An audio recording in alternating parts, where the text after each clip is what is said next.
Sveiciens visiem! Mēs esam atpakaļ. Ārā šodien spīd saule. Jūs to neredzat, bet jūs esat podkāstā Sajies jaunākajā epizodē. Un kā ierasts pie mums ciemos ir kāds viesis.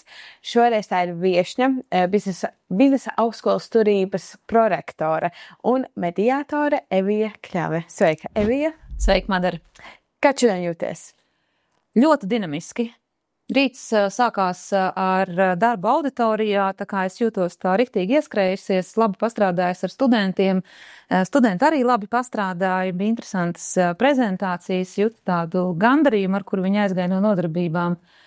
Jā, tad jau pusdienas un tad pie jums. Ok, nu super, nu, tu esi tā ieskrējusies, nu gan jau, ka tev varbūt no rīta šodien kaut kas ir noticis vai pēdējā laikā. Man vienmēr ierastais jautājums ir, ka tev pēdējo reizi kaut kas sagāja, jo mums podkāstā Sajies un... Tādēļ šis jautājums. Vai tu zini, man šķiet, ka sajiet katru dienu vairākas reizes, un ir lietas, kas sajiet sviestā, un ir lietas, kas manā valodā saliekas pa plauktiņiem. Ir darbi, kas paši padarās, un tāds fenomens, darbi, kas paši padarās. Tā ir ļoti forša sajūta. Tā ir kolosāla sajūta, un es varētu teikt, ka tā ir tā situācija Sajies, un šobrīd man arī jārisina viens jautājums saistīts ar likumiem un izglītību un tā tālāk, un juridiskās fakultātes kolēģi man vienkārši pasniedz risinājumus paplātes, tā kā sagāja. Sagāja. Ja problēmas atrisinās pašas no sevi. Jā. Kā mums ar visām problēmām tā būtu? Jā. Bet es, kā jau minēju, tev pieteicu, tu esi mediātori, un šodien mēs parunāsim par stresu, par strīdiem, bet pirms mēs sākam pieķeramies šīm visām pārējām lietām, kas vispār ir mediātora? Tas ir cilvēks, kas saka, tā visi apsēžos nomierināties, tagad mēs atrisināsim jūsu strīdu. Vai kā tu noraksturi, kas ir mediātore? Jā, mediātors ir cilvēks, kurš palīdz citiem tiem, kuri nevar vairs savstarpēji konstruktīvi un forši sarunāties, kuriem viņš palīdz sarunāties un nonākt pie kaut kāda jēgpilna sarunas rezultāta. Jo pēc būtības mediātors palīdz cilvēkiem, kas ir nonākuši domstarpībās vai konfliktā, vai tāda vai citāda veida kašķos. Un tajā brīdī, kad, ja mēs ar tevi būtu sastrīdējušās un mēs vairs paši saviem spēkiem nevarētu to situāciju atrisināt, bet dzīve prasītu, ka mums tas risinājums ir vajadzīgs. Un mēs būtu, pietiekami gudrus, kā strīdi ir jāatrisina, cilvēcīgā ceļā sarunas veidā, tad viens no variantiem būtu, ka mēs uzrunātu kādu mediātoru, kurš mums palīdzētu ar tevi sarunāties. Bet lēmumu joprojām pieņemt mēs ar tevi. Mediātors mūsu vietā lēmumu nepieņemt, par laimi mediātors mums nedod nekādus padomus. Viņš nenoslēgtos ne par labu tev, ne par labu man, jo mediātoram ir jābūt neitrālam, bet viņš pārņem to sarunas vešanas, to komunikācijas vadības funkciju viņš pārņem. Bet lēmumu pieņemšana paliktu mums ar tevi. Izklausās, ka viņš tā kā palīdz ieklausīties viena otrā un sadzirdēt, ko saka otrs, jo man šķiet, ka arī strīdos ļoti izteikti ir tas, ka mēs vienkārši nedzirdam dažreiz, ko saka tā otra puse. Jā, un jo ilgāks mums ir attiecības ar to otru pusi, jo mēs kurlāki paliekam. Ja? Vēl runāt, cik var šito zāģēt, cik var šito malt, ja? Un tieši tā, tad, kad mediātors iespējams pasaka to pašu message, bet savā balsī, jo balss ir arī ļoti būtisks mediātora instruments, tad reizēm ir tāds moments, tai pusē, kas beidzot to sadzirdējusi. Un izskan tāds izbrīnīts vai pārsteigts jautājums, kāpēc tu man to iepriekš neteici? Un tā otra puse saka, bet es tev visu laiku to saku, bet tu tā kā mani nedzirdi, ja?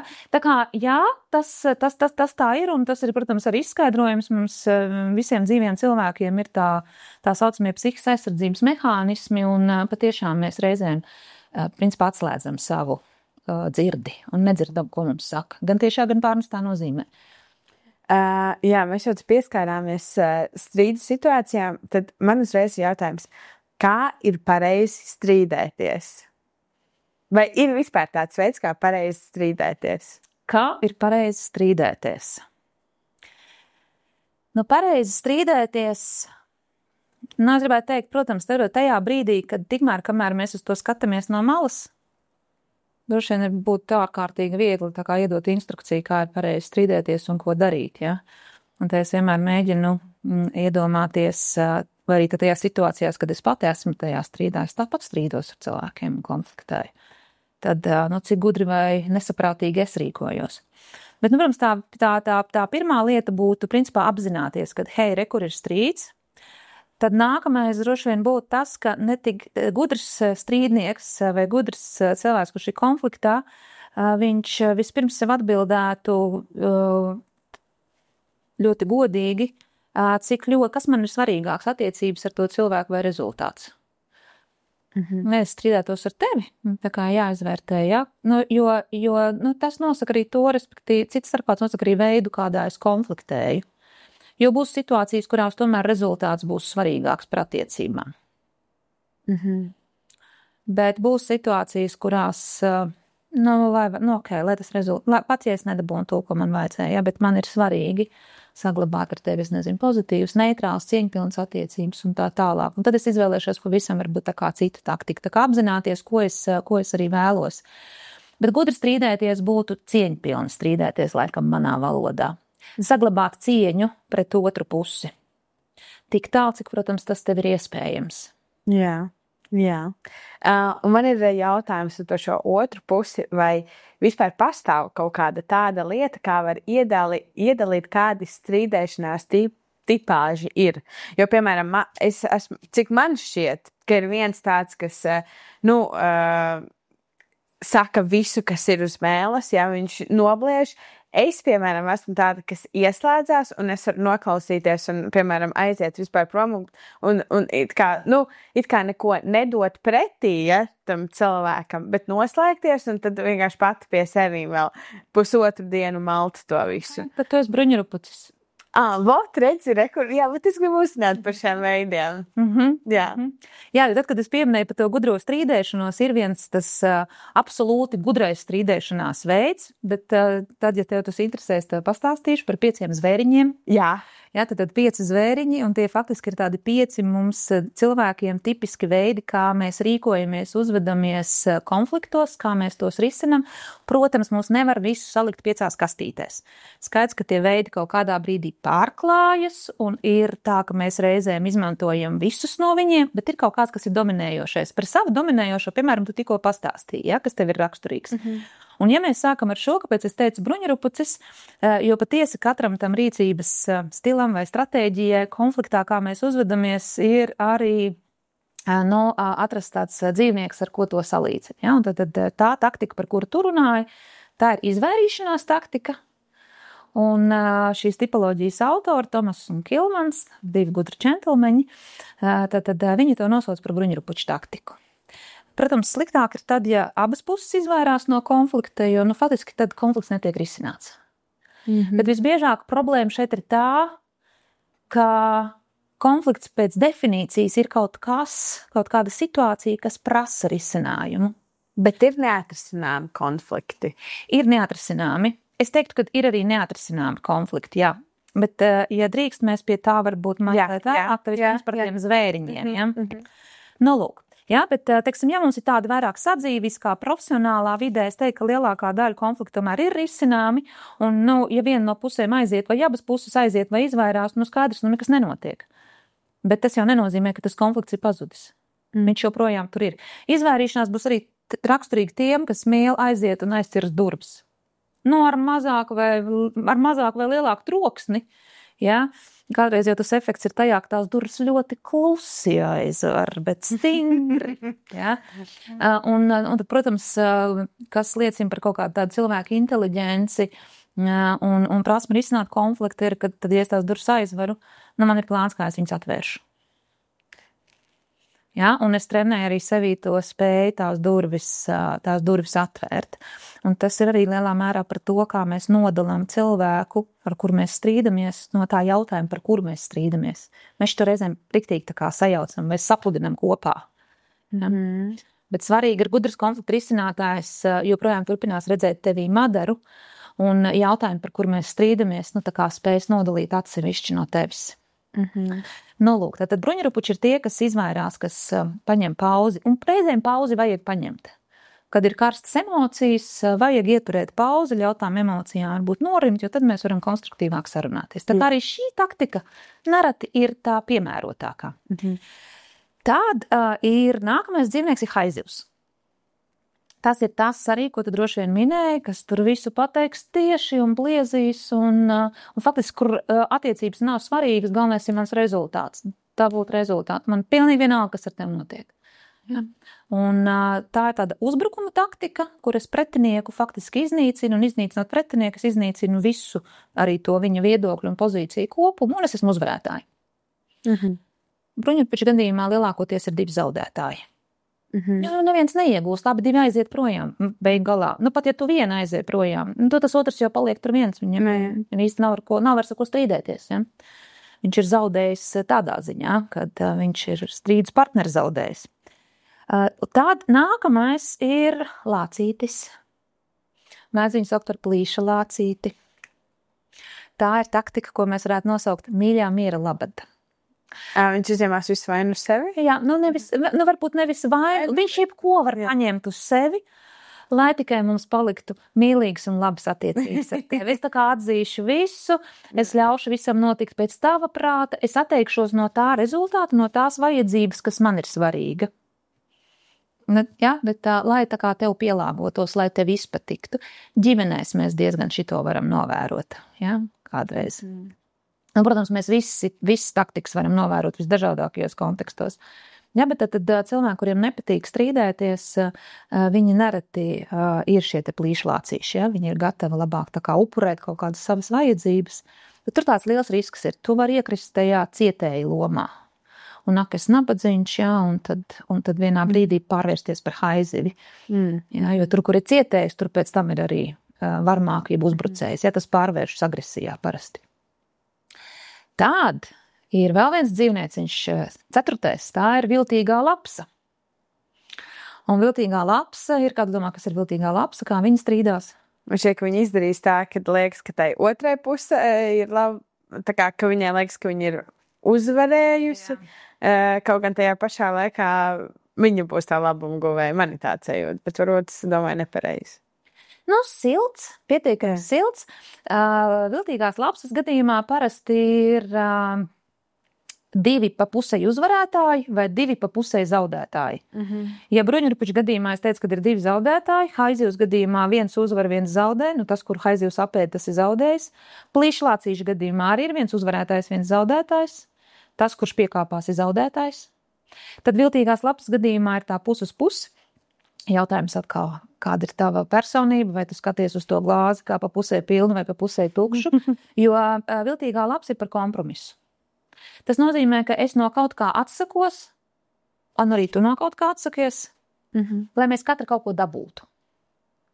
Un ja tu man jautā, kā tad atgriežoties pie tavu jautājumu par to gudro konfliktu risinātāju, tad kompromisa gadījumā gudrs konfliktu risinātājs domās nākamo soli uz priekšu. Kaut ko es nedabūju šitai strīdās, no kaut kā atteicos, lai dabūtu vismaz šo. Kā es dabūšu to, ko es nedabūju? Un vēl gudrāks konflikta risinātājs domās, kā otra puse varēs dabūt to, ko viņi nedabūja. Respektīvi, kā mēs varam kompensēt to nedabūto rezultātu. Jā, es ievēroju, ka man ir, tad, kad strīds ir pa kaut kādām tā kā privātajām lietām, tad es esmu bruņurupucis, bet tagad par lapsu atkal darba ziņā es esmu tīrākā lapsa. Man ir tā kā, es biju pašpārvaldē kā viceprezidents, un es sapratu, ka tur vienmēr bija jādara tā, ka gan viņam ir labi, gan viņam ir labi, un tad ir jāatrod kaut kāds tāds vidusceļš, tā, lai pēc tam, ka mēs visi kopā iesim uz priekšu, lai visiem ir labi, nevis tikai vēl tiem 2, bet vēl visam tam kolektīvam. Tā ir, jā. Bet tā neapmierinātā daļa, to neapmierināto vajadzību vai neiegūtā rezultāta daļa, to, kā saka, to vienmēr vajag paturēt prātā, jo tā satura varbūt jaunu strīda risku, tā tas var būt, jā, jo katrā ziņā kaut kur tā kā tas ir jādabona. Jā, jo visas lielākā vai mazākā mērā viengalā ir par dažādu vajadzību apmierināšanu.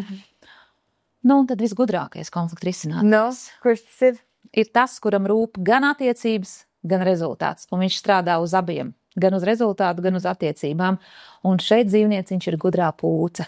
Ja? Okay. Tas nozīmē, ka gudrā pūce cienīs savas vajadzības, uzklausīs otras puses vajadzības, un tādā sadarbības veidā mēģinās saprast, ko es varu darīt savu vajadzību apmierināšanai, savu interešu apmierināšanai, un ko es varu darīt arī, lai tavas intereses un vajadzības būtu apmierināts, ko es varu izdarīt, cik tālu man ir iespējams, kāds man ir resurs, kāds tev ir, ka mēs sadarbojamies tās problēmas risināšanā un vienlīdz augstu vērtējam un gan rezultātu, gan attiecības. Bet haizivs var iemācīties būt par pūci? Protams. Okay. Gudrās pūces reizēm arī haizivs. Būs konteksti, kuros vajag būt haizivīgi. Ja mums ir jāizstāv, nezinu, es paņemšu šādu radikālu piemēru, ja tu redzētu uz ielas, 3-gadīgu, 4-gadīgu bērnu, kuram pieauguši cilvēki, un mēs nezinām, vai te ir vecāki vai nē, bet pat ja tie ir vecāki, fiziski dara pāri. Klau, nebūs ok tagad, kā bruņurapucim pagriezties un aiziet, vai ne? Nebūs ok piekāpties un teikt, jā, turpiniet viņu grūstīt, raustīt aiz matiem un tā tālāk, ja? Un ja atklāsies, ka tie pat nav vecāki, ja, tad iespējams ir, vienkārši sakot, varbūt arī ir jāsadot pa muti tiem pārdarītājiem, un tas bērns ir jāizstāv. Ja? Tā kā, respektīvi, var būt situācijas, kurās haizivī ir jābūt, un biznesa vidē bieži vien ir jābūt haizivīm. Nevēl ir šis arī apzīmējums biznesa haizivs, ja? Jo tā nereti var būt vienīgā patiesībā labākā stratēģija. Nothing personal, just business. Ja? Tā kā viņas visas ir klātesošas, viņas kā tādā ekosistēmā faktiski visas ir vajadzīgas, un es teikšu tā, tas visgudrākais konflikta risinātājs varbūt pat būs nevis gudrā pūce, bet tas, kurš prasmīgi spēs izvēlēties taktiku, jā, tieši tā, kura konkrētajā kontekstā un situācijā dos gan pašam, gan, kā tu teici, veselumam, kopumam lielāko labumu. Ok, super. Mēs tagad zinām šos 5 dzīvnieciņus, un mēs pieskarāmies arī tam, vai pastāv tie neatrisināmie konflikti. Tādi ir, ja. Man nāk prātā, man šeit biznesa vidē vēl, vai kaut kādās darba attiecībās, tev ir kaut kādi varbūt mīļākie un nemīļākie kolēģi, ar kuriem vieglāk un grūtāk sadarboties, bet, kaut kā vis tā, ka jācenšas iet uz priekšu, ja. Bet savukārt man pat partneru attiecībās ļoti bieži kaut kādas attiecības izjūg, jo ir neatrisināmie konflikti, kam vienkārši nevar tikt pāri 2 cilvēki. Un? Ko tu gribētu zināt? Tātad man jautājums, kādi varbūt ir šie neatrisināmie konflikti, un bet varbūt cilvēkiem, kuriem ir šī saskarsme neatrisināmiem konfliktiem, viņš saprot, ka ir ziepes, bet ko viņš var darīt, vai viņam arī labāk ir saprast, ka te nebūs un tā teikt balvas laika ciet. Jā, tu uzdevi tādu ļoti dziļu jautājumu. Jā. Es domāju, tagad kā lai uz viņu tādā vieglā veidā, pēc iespējas vieglākā tādā pannakotas stiliņā atbild, lai tas ir tā baudāmi.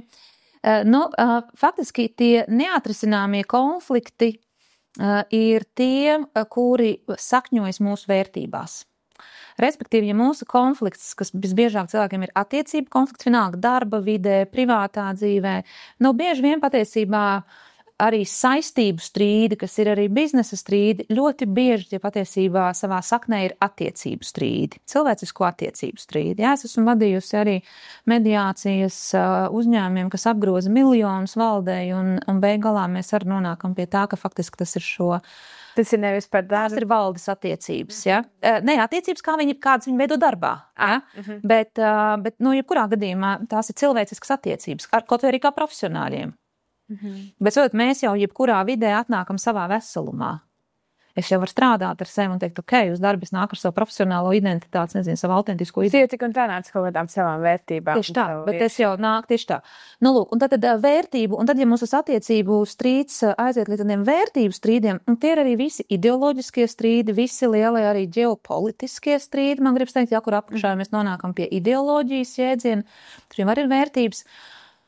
Un kāpēc viņi ir tik grūti risināmi? Jo ir ārkārtīgi grūti mainīt vērtības. Un faktiski tas, kas ir šajos strīdos iespējams, nav tā, ka nekas nav iespējams, bet ir iespējama šo vērtību atzīšana, un tad ir arī vērtība atšķirība atzīšana, un tad ir jautājums konflikti, ja kā tu saki, jā, nu, vai nu mēs varam tad virzīties uz priekšu ar šīm atšķirīgajām vērtībām, vai mums ir nu, jāpieņem lēmums, kad faktiski mēs, nevaram veidot ne biznesa partnerību, ne attiecību partnerību, tieši tāpēc, kad faktiski tās vērtības ir savā starpā kaut kādā ziņā pretrunā, un mēs nevarēsim atrast tā kā to kopsaucēju. Bet partnerattiecībās, nu, man gribas teikt, tur man tāda palieltā pieredze.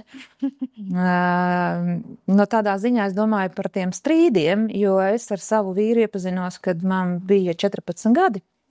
Wow, tas atveicami. Un tagad man drīz būs 50 gadi. Es joprojām esmu ar to pašu vīru. Ja? Jā. Un tas, protams, man arī ir devis tā dzīves skola, daudzas tādas atziņas citas starpā par strīdu un konfliktu risināšanas iespējamību un neiespējamību. Tas, ko, piedod, ka es tev pārcaušu, bet tas, ko es gribu šeit iestarpināt, manuprāt, vislielākais apsveikums šajā, tu pieminēji, ka jūs jau ar savu vīru pazīstam no 14 gadu vecuma, ir tas, ka jūs, var teikt, no kaut kāda pusauģa bērnu vecuma esat iemācījušies izaugt kopā. Un tas, manuprāt, ir vislielākais sasniegums, jo man arī ir, protams, draugi, kas ir jau no pirms vidusskolas sagājuši kopā, un jo daudzi nenoturās kopā, jo viņi kaut kā attīstās katrs savā tempā, un tad rodas konflikti, un tad jāmēģina viņu atrisināt, jo viens tā kā lēnāk, viens ātrāk, un jā, tādā ziņā saules uzslavēt. Jā, un otras puses arī attiecībās konflikti ir varbūt ļoti laba lieta, tātad no vienas puses tie var būt labi tādā ziņā, ka viņi stiprina tās attiecības, un mēs, jebkurā gadījumā nākamajā līmenī mēs vienmēr nonākam ar kaut kādu krīzi. Nu, tas ir neizbēgami, tas ar, man liekas, vienkārši dabā ir tā iekodēts, ja, un faktiski konfliktu mēs varam kā uz tādu krīzes situāciju skatīties, ja. Tāpēc te ir ārkārtīgi svarīgi tā prasme risināt konfliktu, lai mēs no konflikta rezultātā nevis nonākt vienu līmeni zemāk savā attīstībā, bet līmeni augstāk. Jā. Arī darba vidē, arī kā komanda un tā tālāk, ja, jo principā arī organizāciju uzvedības pētnieki saka, ka konflikti ir absolūti vajadzīgi, ja, jo tur, kur nav konfliktu, tur nav izaugsmes. Nav uzticēšanās, nav izaugsmes, nav kopīga komitmenta attiecībā uz mērķiem, neviens neuzņemās atbildību un tā tālāk, jo mēs neesam droši diskutēt. Mums nav drošās vidas, kurā strīdēties, ja. Bet konflikts var būt arī kā katalizators iespējams tam, ka varbūt ir kaut kādas attiecības, kuras ir jāpārtrauc. Un tad tādā ziņā arī kaut kādā ziņā skatīties uz to konfliktu ar tādu pateicību. Ja, bet tā kā tas ir tas jautājums, vai es tad vēršu to uzmanību un to, tādu savu enerģiju pret to otru cilvēku, vai es saprotu, ka vienkārši ir kaut kāda lieta, kaut kāds fenomens, par ko mums ir strīds. Yeah. Bet, tu joprojām paliec tas brīnišķīgais cilvēks. Iespējams, man ar tevi vairs nav pa ceļam. Yeah. Jo neviens jau negarantē, ka tie ceļi paralēli aizies visas dzīves garumā. Čiš sakrustojās un aiziet uz citu pusi. Varbūt, ka tas ir labākais, kas var notikt, ja? Restīvi noteikti, ka tas nav arī pašmērķis, un konflikts var būt arī vienkārši ceļa rādītājs.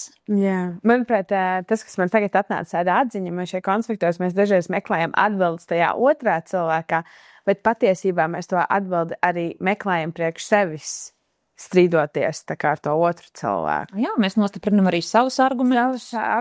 Savus uzskatus un kaut kādas vērtības, jā. Bet tagad mēs nedaudz novirzīsimies uz kaut ko citu. Satiku tevi vakar gaitenību, teicu, jā, esmu par stresa menedžmentu, tikko novadījusi lekciju, ja pareizi atceros.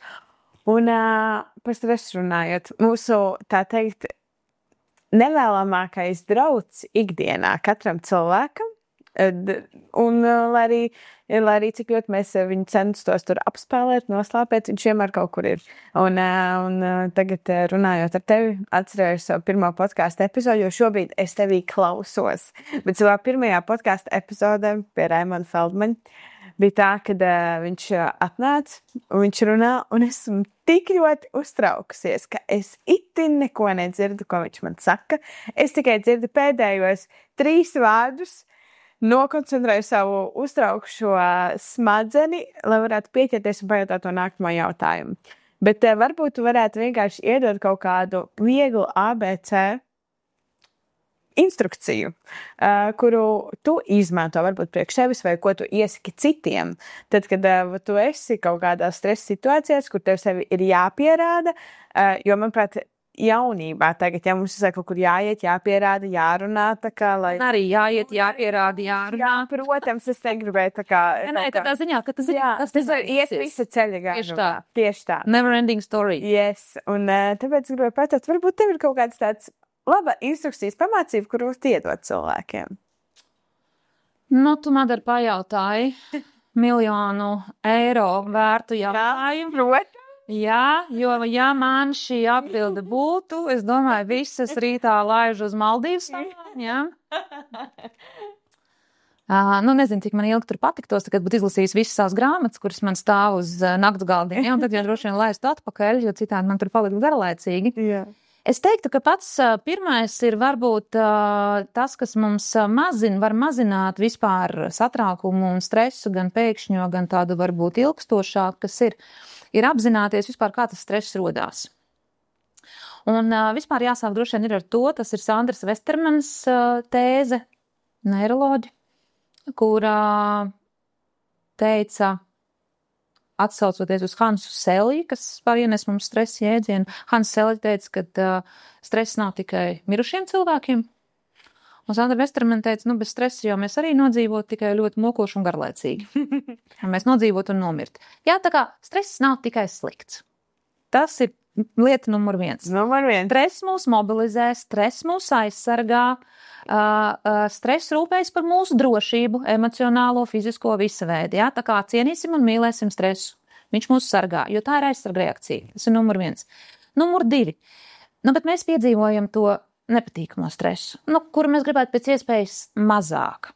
Un viņš rodas no tā, ka man šis skaidrojums patīk pašai vislabāk, ka ir izjaukts līdzsvars. Un līdzsvars starp ko? To, ko no manis sagaida, to, kādas man ir izvirzītas prasības, vai nu no ārpuses, vai es pati sev, un to resursu, kas man ir, lai šīs prasības apmierinātu.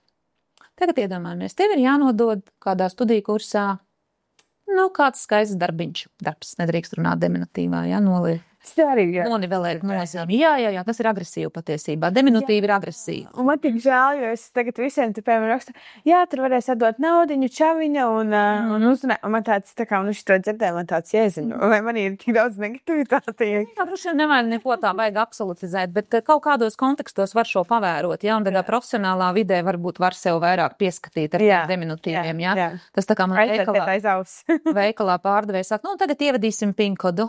Un es prasu, mēs to kopā darīsim. Ja? Kas tādā ziņā, ka tas nav vieta, kur lietot to mēs. Lūk, tad atpakaļ pie tā stresa un pie tā balansa. Ja? Tad, ja tev ir jānodod, piemēram, kādā studiju kursā patstāvīgais darbs. Parasti viņiem ir termiņi, vai ne, Madara? Ir tie termiņi. Jā. Pētījumi vispār rāda, kā arī noteikts termiņš ir efektīvāks par iekšēji noteikti termiņi, tāpēc pasniedzēji, docētāji ir tie, kas tos termiņus nosaka. Protams. Vai ne? Ja nebūtu tas termiņš, viņš nevar pats dzīvot. Kurā brīdī tev rodas stress par šo patstāvīgo darbu? Pēdējā brīdī. No kā tev viņš rodās? Kas tev trūkst? Padarītais darbs, lai viņu iesniegtu. Man vienmēr acu priekšā ir tas datums un nodošanas laiks. Jā, tad trūkst laiks. Jā, laiks. Tas ir šis resurs, kas tev nav. Jā. Labi, tagad iedomāsimies, ka laiks, es tev pasaku, 2 stundās to izdarīs, laiks tev pietiks. Kas tev vēl varētu nepietikt? Kur vēl varētu būt tas līdzsvars izjaukts? Kas man varētu nepietikt? Izņemot laiku. Kas tev nebija sarunā ar Feldmanu uzkrāts? Kā tu domā? Man nebija tā pieredze, kad... Precīzi. Jā, un pieredze ir vēl viens resurss, kas mums trūks. Es vienmēr arī šo piemēru tā kā pieminu, īpaši tie, kas strādā ar klientiem. Kā jūs jutāties, kad jums ir pirmais kašķīgais klients? Un skaidrs, kad ir stress, negatīvi, es nesaprotu, ko darīt, kā atbildēt, ko būt, aizies kaut kur sūdzēties, vēl kaut kas. Pie 31. šāda klienta jau ir skaidrs, ko darīt ar tiem, kam putni galvā. Vai, ja ir pilnmēnesis, tad vienkārši šādu neapmierinātu klientu mēdz būt vairāk, tur, kur mums ir tiešā saskara ar viņiem. Bet pieredze. Uzkrājot pieredzi, tavs stress mazinās. Es droši vien arī atcerētos savu pirmo podcastu, Arī, nezinu, jau visu nakti varbūt uztraucos, ko un kā es teikšu, un ja nu es nezināšu kādu atbildi, un es tur pietiekami interesanti stāstīšu, ja. Bet, nu, tad, kad tev ir tā publiskā runāšana arī šādā ietvarā, nezinu, kuro reizi, tad, nu, tas stress vairs nav tik liels, tad paliek tikai tas mobilizējošais stress, lai varētu forši performēt. Jā. Kurš tāpat ir vajadzīgs, ja. Aktieri arī saka, viņiem joprojām ir bišķiņ stress, kad viņi kāpj uz skatuves. Tā kā, tad, kad es saprotu, kas ir tas, kas man trūkst, zināšanas, pieredze, naudas, ar citu, citreiz mums stress ir no tā, ka mums vienkārši naudas nav, lai kaut ko izdarītu, kādu prasību apmierināt, tad mums arī stress, nezinu, rēķinu nevaram samaksāt vēl kaut ko, jā, esam kaut kur solījuši. Un faktiski tas līdz ar to mums aizved pie tādas plānošanas un domāšanas par savu resursu un ko es varu darīt, lai to resursu uzkrāt un to savu kapacitāti audzētu, ja. Vienīgi nelaime tā, ka tad dzīve mūs pārnesīs jaunā līmenī, kur būs jauna līmeņa resursi. Un jauni stresi. Un kaut kādā ziņā jauni stresi, jā. Un tad ir sevi jāpazīst, tā recepte ir tāda sevi pazīt, kas ir mani stresāri, kas man trigerē, mācīt savu ķermeni, atgūt mieru, jo mūsu ķermenis ir saistīts ar mūsu prātu un mūsu emocijām, tad es saprotu, kā es varu nomierināt savu ķermeni, vai kā es varu nomierināt savu emociju. Un tad tā kā tas pārējais ar saliekās pa plauktiem un gal galā ņemt līdzi katru pozitīvo pieredzi, kad ir sagājis. Es domāju, ka tā recepte patiesībā ir tajā, ko jūs darat, sajies. Sajies ir tā galvenā recepte, ka es zinu, ka faktiski sajies, es varēšu izērēt. Un reku, tad es izērēju, un tad es izērēju, un tad es izērēju, un tas ir apliecinājums, kad es izdzīvošu, jo stress jau būtībā ir apdraudējums tādā dabiskā izpratnē, tas ir apdraudējums mūsu esamībai. Nu, par laimi, mēs šeit Latvijā, es domāju, neesam fiziski apdraudēti, ja? Bet tie bāzes mehānismi jau ir tie, kas ir no dabas. Daba nav atcelta mūsos. Un pieredze, ka es varu izdzīvot, ir tā, kas man padara stiprāku. Jā. Tā rūdījās tērauds. Ļoti labi teikts. Jā, par to stresu, par to sajiešanu. Es atceros kaut kā pamatskolas laikā sevi, nedaudz mazāk, jau vidusskolā. Man vienkārši ļoti nepatika skolas laiks kaut kādā ziņā. Es vienmēr pārdzīvoju par tām atzīmēm, tad es tur raudāju un blablabla un tralalā. Jo es atceros, ka es mūždien gāju, man nebūs. Es nemāku, man nesaies, tā kā viss būs slikti. Tagad ir tā, jā, labi, es varbūt neesmu 100% gatavs kaut kādām lietām, bet viss kārtībā, sajies, viss būs labi. Un tad arī kaut kā tas viss nostrādājās. Jā, iedod sev Atļauju domāt pozitīvi, kas sajies. Un atļauju kļūdīties. Jo vēl viens recepte ir labi, piemēram, par kaut ko, vai tu varētu iedot kaut kādu situācijas piemēru, par ko tev varētu būt tāds negatīvais stress? Šobrīd? Jā. Man nāk prātā viena cita situācija no viena pasākuma, kurus rīkoju, kuru man braucā viss tehniskais busiņš uz pasākumu, un viņi pasaka, ka viņi ir noplīsuši un ka viņi nevar tikt uz pasākumu vietu, bet man vajag viss tās lietas. Un es saku, jūs jokojat, un man bija tā kā tajā brīdī, ka viņi pasaka, šis ir nopietni. Man bija tāds, ok, labi. Un tad es vienkārši sapratu, man vienkārši iešāvās prātā, vecā madara noteikti šobrīd raudātu, būtu panika, jo es agrāk biju nereālākā panikas cēlāja.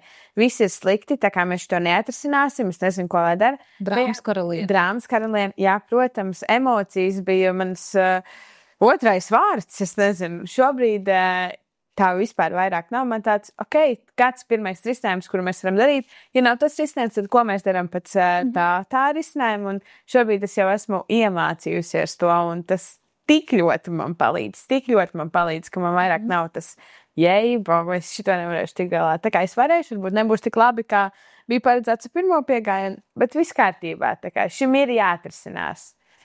Jā, un šitā ir tas, par ko tu stāsti, tā ir arī vēl viena fantastiska laba recepte, kā pieaugušam cilvēkam rīkoties šajās akūtā stresa situācijās, jo tas tāds akūts stress, tur, kur stress ir saistīts ar problēmas risināšanu, kā tu skaidri vispirms apzinies to, kas ir un kas nav iespējams. Nav iespējams, ka viņi atbrauks. Kas man šeit ir iespējams? Un tad no turienes es sāku domāt nākamos racionālos soļus, ja man ir jārīkojas. Būs citi konteksti, nezinu, no kā mēs baidamies. Zini, kā šobrīd mums laikam vairāk tas stress ir vienkārši par kaut kādu ikdienu. Tā kā, vai es nezinu, vai es savos 22 gados pietiekami daudz izdarīšu to, ko es varu, vai tā kā es vispār esmu laba savā darbā. Nu, tā kā tāds ikdienas stress, ko tu... Labi, tu neesi pietiekami labi savā darbā, un tad tālāk? Man ir jābūt labi, nu, jāuzlabo, jāmeklē risinājumu. Jā, kas man ir jāizdara, vai ne? Nu tā, vai arī no sērijas es šitā eksāmenā izgāzīšos, es izgāzīšos, kas notiks tālāk? Aiziešu priekšā, uzrakstīšu vēl vienreiz. Uzrakstīšu vēl vienreiz, jā. Nu, tur tur būs nepatīkami, iespējams, man būs no kaut kā jāatsakās, bet respektīvi tā vēl viena recepte ir, vai ne, ar neko jaunu nepateikšu, bet vienkārši pa plauktiņiem saliekās tās zināšanas, tas, ko mēs visi esam pieredzējuši un zinām, ka mēs tais bailēs ieejam iekšā. Mēs uz viņām atveram acis plati vaļā un paskatāmies. Nezinu, piemēram, tu tagad vadi mūsu sarunu. Un ja nu mēs neiekļaujamies laikā, vai es nezinu, Rāls pasaka, neierakstījās. Vai tur kaut kas ar mikrofonu sagāja dēlī. Labi? Un tad? Un kas no tā notiks? Un tā mēs, principā, pakāpeniski jautājot, nonāk droši vien līdz tam, ka pasaule turpinātu, Zeme turpinātu griezties ap savās. Jā, tā ir labā ziņa. Vai ne? Nu tā, un mēs varbūt kaut kādā ziņā arī pamainītu to tvērumu, to perspektīvu, kādā mēs skatāmies uz to, kas mūsos rada šo satraukumu. Un iespējams, tas ir tas, kas palīdz tā kā atgūt to iekšējo mieru. Bet es saku vēlreiz, katram ir sevi jāizzina, un tas ir tas, kas man šajā dzīves periodā ir ārkārtīgi interesanti. Tu esi sevi izzinājusi. Es turpinu to darīt, un man liekas, tas ir tas, ko mēs varam darīt līdz pēdējiem elpu vilcienam. Jā. Bet tas ir ārkārtīgi interesanti. Tā, jo tu esi tajā dzīves posmā, kur ir ļoti svarīgi iet uz āru pasaulē, un tas ir noteikti jādara. Un es zināju, ka man viens no tādiem lieliem uzdevumiem lēnām ir vairāk tā kā, uz āru ir iziet, tā ārpasaule ir vairāk vai mazāk iepazīt. Protams, tu nekad nevar visu iepazīt. Jā. Bet man var vien interesantāk paliek tas, kas ir iekšā, tie dziļumi. Ja? Visam savs laiks. Un tā sevis pazīšana, viņa nodara, man liekas, kurā vecumā. Arī es zinu, kā es reaģēšu. Mēs ļoti labi ejam uz šo sarunu un par šo sevis pazīšanu, un mēs tieši tā ļoti veiksmīgi un skaisti esam arī, tā teikt, dojamies noslēgumam. Tik ātri. Jā, bet es domāju to, ka laimīgie laiki neskaidri. Jā, protams. Un tur, kur ir labi, tur laiks skrien arī ātri. Tiešām. Un mans pēdējais, ja nekad nevajag, mamma saka, nekad nevajag tiek pēdējais. Noslēdzošais. Jā, tieši tā. Ko tu būtu gribējusi zināt savos 20 gados? Ko es būtu gribējusi? Kā pirms katra jautājuma ir tā. Jā. Tikai ir jāpadomā. Jā, jo skaidrs, protams, tas ir pats pirmais. Man ir mājās korķa tāfelīte pie man rakstām galda, jo agrāk es mēdzu, iespējams arī tajos savos 20, ļoti ātri reaģēt. Un tas, ko es esmu lēnām iemācījusies, ir paņemt laiku. Paņemt laiku pārdomāt, apstrādāt, izdomāt un tikai tad rīkoties, teikt, vērt muti vaļā. Un vispār, ja var klusēt, tad droši vien, kad nereti tā ir vispareizākā izvēle, ja? Nepiesārņot ēteru, tā teikt. Bet ko es būtu darījusi citādāk savos 20?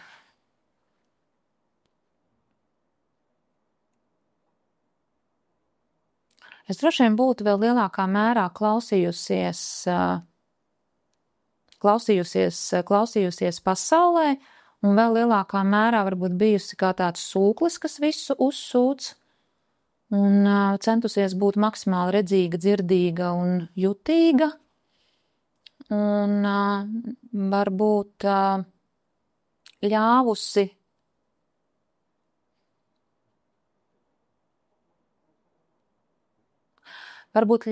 lielākā mērā cilvēkiem, kas ir ar lielāku pieredzi, ļāvusi viņiem dot man arī kādu padomu. Un pēc tam tā kā izvērtēt, jā vai nē. Vairāk ieklausīties. Vairāk droši vien ieklausīties, jā.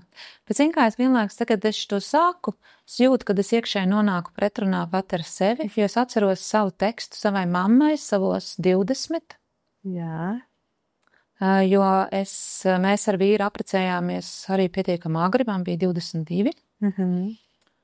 Un tad tur bija dažādi viedokļi ģimenē, cik mēs esam traki vai netraki.